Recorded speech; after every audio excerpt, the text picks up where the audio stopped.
Blade Nzimande, the current SACP national chairperson. SACP, for those of you who don't know, SACP is the South African Communist Party.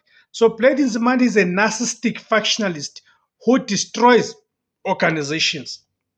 If you're to follow Blade Nzimande's track record as a leader, especially in the mass democratic movement, you'd realize how destructive Blade Nzimande's role has been in destroying the mass democratic organizations.